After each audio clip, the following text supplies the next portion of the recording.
Hey, Mr. Cartoon Head here. Just wanted to introduce another little tutorial video to help you earn an A in Money Study Group. Hey, this is a very quick tutorial. We're working on week number 8, Insurance 101. Question came up. I'm finding, well, let me show you what I'm finding if I can jump over there and get to the assignment.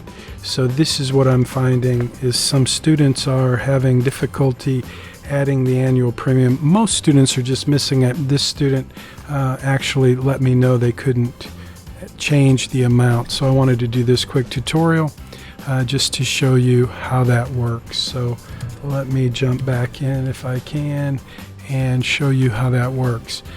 So when you want to change, when you build your data card for your home, you go to property and you'll see primary home. Some students are leaving this with rent. That doesn't work, so you have to change that to own. When you do that, you get all of these fields. Now again, you're in the property data card.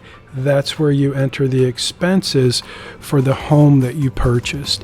So just wanted to make sure we updated that and made you aware that it's not in your home insurance where you will change that. You can't change the annual premium amount here in the insurance. You just put in the coverage amount.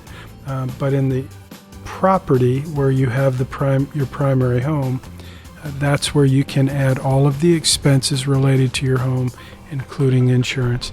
You should also be doing a little review, a little research. I'm not making deductions for this because we didn't really cover property tax and also annual maintenance, but those are important drivers, expense drivers in your financial plan. So hopefully that helps. Thanks for watching this quick video. I'll see you next time.